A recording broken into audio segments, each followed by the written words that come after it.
في هذا الفيديو غادي نوريك واحد التأثير ديال واحد القوة اللي انت غافل عليها، وغنوريك كيفاش تستعمل الخيال ديالك باش تجيب الفلوس، وكيفاش غادي تاخذ واحد القرارات اللي حاسمة اللي غتغير ليك مسار ديال الحياة. شرح الجزء الثاني من كتاب فكر وازداد ثراء الكاتب نابليون هيل في هذا الفيديو. فسير اخويا او اختي وجد لك شي حاجه تشربها، او لا ما كنت كده انت من اللي كياكل وكيتفرج فيها، ما نطولش عليك فيلا نبداو.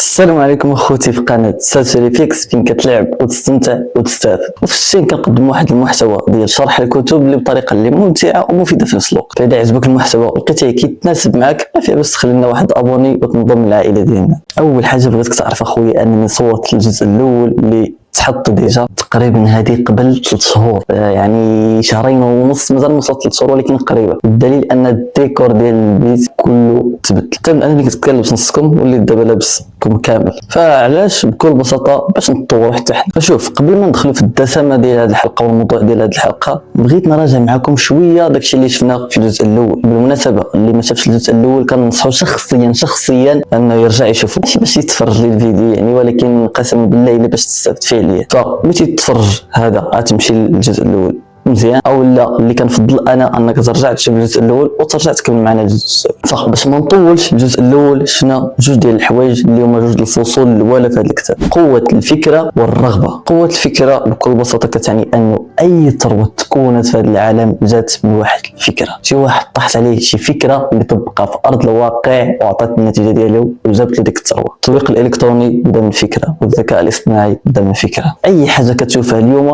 بدات من فكره من عند واحد الشخص. فكيقول لك خصك انك تقلب على شي فكره اللي فعليا غتخليك انك توصل لذاك الثراء، شي فكره اللي كتساوي الثراء، وتامن فعليا بهذه الفكره وتشوف كيفاش دير انك تحققها. حتى ديك الفكره ديال انك باغي دير فلوس وتولي ثري مثلا، هي راه براسها يعني فكره. ممكن الا مخربق شويه هذا الشيء، ولكن فعليا تخيل معايا انت جالس حتى جاتك فكره انك باغي تولي ثري ودير الفلوس، فهذه بحد ذاتها فكره. هضر على قوه هذه الفكره والتاثير ديالها. داكشي اللي قلت لك، رجع وشوف الحلقه. ثاني حاجه اللي جات في الفصل الثاني اللي هي الرغبه. قال لك اخويا او اختي خصها تكون عندك واحد الرغبه اللي قويه فعليا انك باغي تحقق هذيك الفكره. جاتك فكره انك باغي دير الفلوس وتولي لاباس عليك، ما فيها باس بل مزيانه ويستحسن لاي واحد.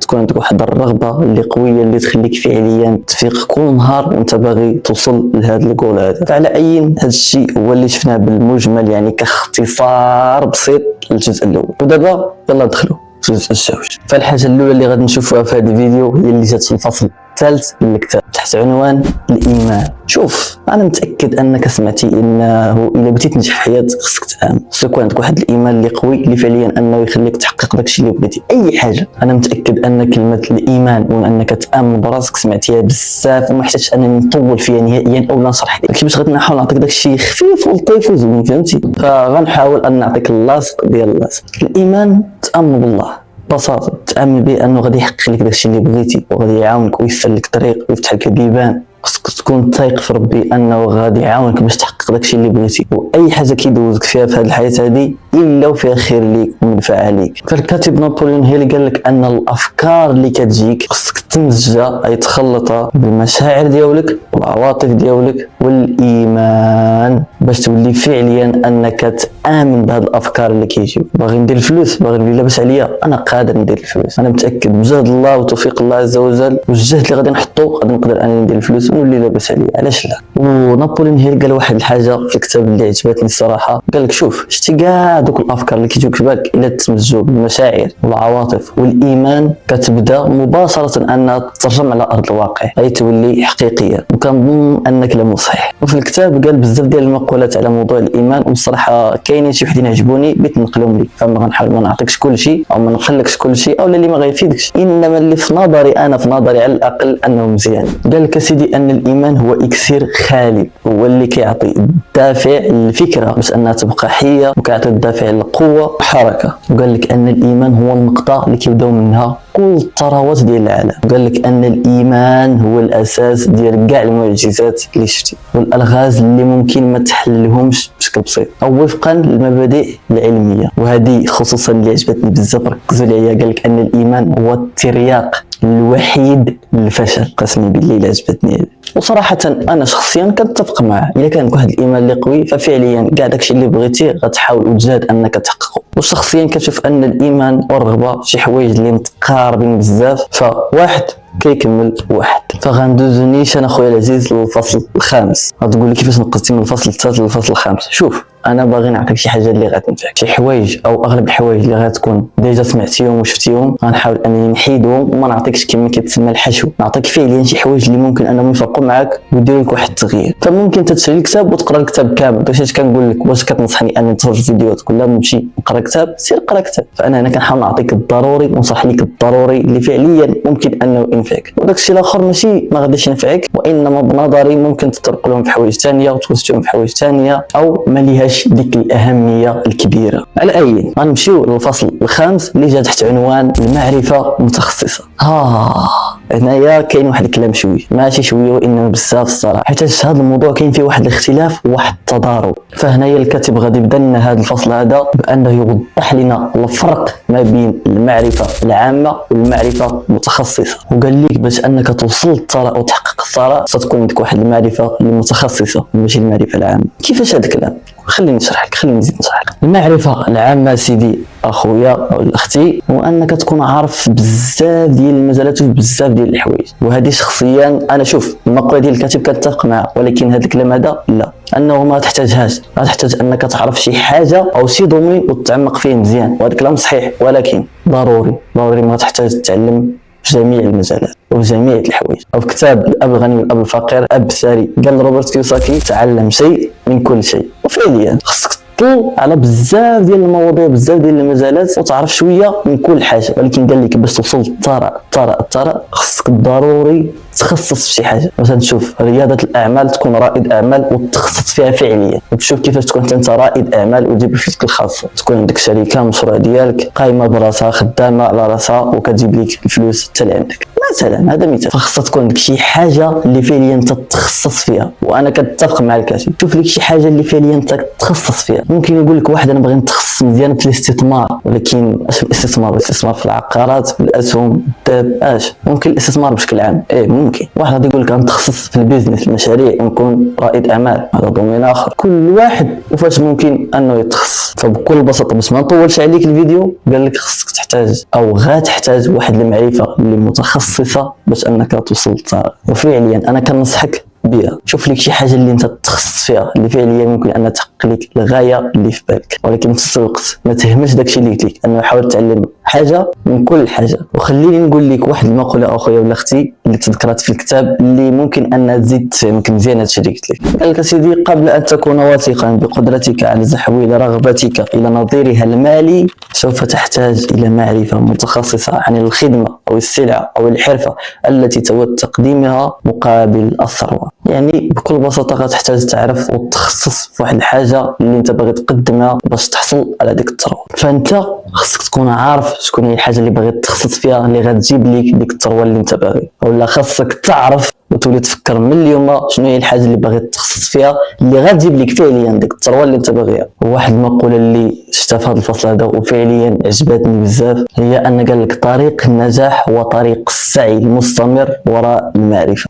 فكر فيها. ونمشيو مباشره للفصل السادس اللي جا تحت عنوان الخيال. شوف خصو يكون عندك واحد الخيال، خصها تكون عندك مهارة التخيل. وقال لك خصك انك تطور هذه المهارة. علاش؟ حيت هي غادي تعاونك بزاف باش توصل للثروة ديالك. تخيل الفكرة ديالك وهي مطبقة على ارض الواقع. تخيل الخطة اللي عن طريقها غتستخدمها وتوصل لك الثراء اللي بغيت. قال لك وانت كتوجد ديك الخطة اللي غتوصلك لذاك الثراء غتحتاج انك تكون عندك مهارة الخيال. الخيال يكون عندك شوية واسع. الكاتب بدا هذا الفصل هذا بواحد المقولة على الخيال، خليني نجيب الكتاب ونقولها لك. فكيقول لك سيدي الخيال هو حرفيا ورشة العمل التي تعد بها كل الخطوات أو الخطط التي يتوصل إليها الأشخاص. فقال لك الخيال هو البلاصة اللي انت كتخدم فيها باش توجد ديك الخطة ديالك اللي غتوصلك للثراء. وقال لك أن أي حاجة ممكن يدخلها الإنسان ممكن أنها توقع وتولي حاجة حقيقية، وانا متاكد انك هذه غالبا ما غتكون سمعتيها. وكاينين شي ناس اللي كيقول لك ان مهاره الخيال عندهم شويه ناقصه، بحال انهم فاش كيجلسوا مع راسهم كيبداو يتخيلوا مباشره كيبدا تقطع عليهم داكشي. بحال انت عاد باغي تبدا في العمليه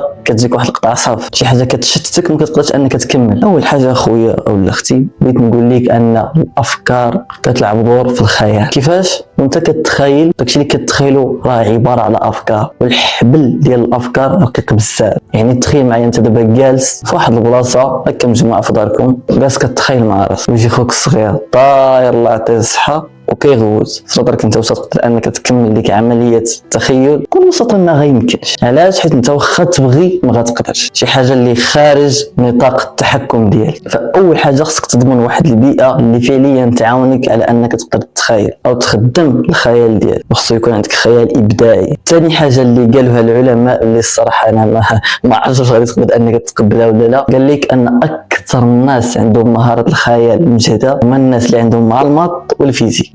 اعوذ بالله، الماط والفيزيك وجيت تحتيهم هنايا ما عليكش، ولكن ما ندير لك اش ندير لك. قال لك حيت الماط كيمر العقل ديالك وبالضبط المنطقه اللي كتستخدم فاش كتجي انك تستخدم الخيال ديالك. ما عرفتش تكون استوعبتيها، عاودها الا ما استوعبتيهاش باش انك تفهمها. ففعليا الماط والفيزيك فاش كتجي تخدمهم، جزء من الدماغ اللي كتخدمه هو نفسه الجزء اللي كتخدمه فاش كتجي تخيل. فغتحتاج شويه الماط شويه الفيزيك العقل بعدا كومون. وفعليا انا فاش كنت نقرا الصراحه ما كنتش كنبغي ماده الماط والفيزيك نهائيا، ولكن مورا ما ساليت الباك جاني بحال قلتي عشق الماده الرياضيات الماط. علاش؟ حيت لقيتها كتخدم عقلي وكتنشط العقل. يعني شي حوايج اللي بسيطه كتعاونك في بزاف ديال الحوايج، تولي عندك سكيل ديال انك تحل المشاكل، ملاحظه، تحليل، بزاف ديال الحوايج. الصراحه انا ننصحكم ملي كتقرا ركز على الماط، ولا ما كنتيش كتبغي الماط حاول انك تبغي الماط، واخا ما تكون ما تجيبش فيه مزيان ولكن على الاقل حاول معاه، ولا حاولتي معاه غادي يحاول معاك. فهمتي كيفاش؟ يعني فبخلاصه غتحتاج الخيال ديالك باش تبغي توضع الخطه اللي غتوصلك للثراء ديالك. واخر فصل غادي نشرحه في هذا الكتاب، وممكن انكم تكونوا تصدمتوا حيت كاينين بزاف ديال الفصول الاخرين، ولكن انا خديت الفصول اللي كنشوف ان فعليا تقدر تعاونك باش توصل للثراء ديالك. ممكن انك تمشي تشري الكتاب وتقرا كلش، وانا قريت الكتاب كامل، ولكن شفت ان هذا الشيء هو فعليا اللي ممكن انه ينفعك. فسير انت شري الكتاب وقرا كلشي، فداك الشيء الباقي ماشي ما غينفعكش، ولكن هذا الشيء اللي قلت واللي مازال غادي نقوله في هذا الفصل الاخر هو المهم ديال المهم. فهذا الفصل اخويا اللي هو الفصل السابع جاء تحت عنوان القدره على اتخاذ القرار. شوف هذا الموضوع ممكن انه ما يجيكش مهم في موضوع الثراء، وانا بالنسبه لي مهم، او على الاقل مهم كاين ليه واحد الدور. فاش كتكون انت متردد او شخصيتك متردده كتضيع عليك بزاف ديال الفرص. وباش توصل للثراء وتكون انسان ثري خصك تكون ما كتزقلش الفرص، تجيك الفرصه تقتنصها، الا ضيعتي لك الفرصه مشيتي. باش تاخذ ديك الفرصه تكون عندك واحد المهاره اللي هي القدره على اتخاذ القرار، انك تكون بمعنى اخر جريء تاخذ واحد الخطوه وانت عارف انك باغي تاخذها. فاذا كنتي انسان متردد انا كنصحك انك فعليا تخدم على هذه السكيل هذه، انك تولي تاخذ قراراتك براسك. شوف انا ملي كنت صغير يعني مازال ما كبرت، ولكن على الاقل ملي كنت صغير على هكا على اساس زعما راني كبير، ولكن ملي كنت صغير ديال بصح فاش كنت كنخرج مع مالي للدار كنبغيو نشريو مثلا شي حوايج، وكنجي نشوف شي حوايج وكنتخير ما بين ثلاثه ديال الحوايج، مثلا ثلاثه ديال الحطات، هذه زينه هذه مزيانه هذه واعره، كتحير وكتقول ما عرفتش واش ندي هذه ولا هذه ولا هذه. فاوتوماتيكمون كترجع كتسول الوالده ديالك اولا اخوك ولا باك ولا ايا كان، راك انت شكون اللي احسن. ولكن الا رجعنا للموضوع راه انت اللي باغي تشري وانت اللي باغي تلبس، يعني انت اللي خصك تختار. فتكون عندك واحد القدره على انك تاخذ القرار وانت تايق في راسك، ولكن بدك تاخذ شي قرار اللي غيبيعك. حضي راسك معايا اخويا، حضي راسك. فالكاتب كيقول الا بغيتي تقوي هذه المهاره، اي انك تكون عندك القدره على اتخاذ القرار عاليه، خلي عينيك ودنيك خدامين وصد فمك. اسيدي اخويا صلاح امنا بالله، اسيدي متفقين معك، هاد المهاره مزيان فاش غنقدر اني نستخدمها. جاتك مثلا اسيدي فرصه، عرض، صفقه، ايا كان، اسيدي تخيل مع جاتك واحد الفرصه ديال انك حيت ديتي الباك تمشي تقرا في واحد البلاصه اللي غتضطر فيها انك تمشي تسكن بوحدك. نقولوا انت من الناس اللي باغي يبدا المحتوى على السوشيال ميديا، فانا من هذا المنبر كننصحك انك تبدا صناعه المحتوى، او لما كنتيش كتفكر حاول فكر في هذه الفكره. اوكي فسيدي هذه الفرصه هذه اللي جاتك انك تمشي تسكن بوحدك عندها ايجابيات ولكن عندها سلبيات. الكون فيه اضداد واي حاجه عندها الضد ديالها، كما كاين ايجابيات كاين السلبيات. غتمشي تسكن بوحدك ما غاديش يكون صداع، غتبقى تصور في حلاوه وغتقرا وانت مرتاح، ولكن كاين بعض السلبيات ممكن حيت ما تلقاش اللي يزيرك تزعق منك القرايه، تلها على صناعه المحتوى. المعيشه اللي غتعيشها وانت بوحدك ممكن انك تكون صعيبه. ممكن دابا وانا كنهضر والكلام عندك نظري يجيك ايزي سهله، ولكن تحطيتي في امر الواقع غادي تبان الصعوبه. وهذه انا غير بغيت نشرح لك. الفرصه تقدر تجيك على مثلا انك تمشي لميريكان. تخيل مثلا انك تهزتي من القرعه وغتمشي لميريكان. ميريكان مزيانه واعره، والله الا نتفق معك، والله الا واعره باش ما نكذب، ولكن غتمشي تسكن تما بوحدك، غتبقى بوحدك. ممكن تزوج تما وتكون الهويه د ولادك ميريكانيين وتقدر على هادشي. انت اللي كتاخذ القرار في الاخر.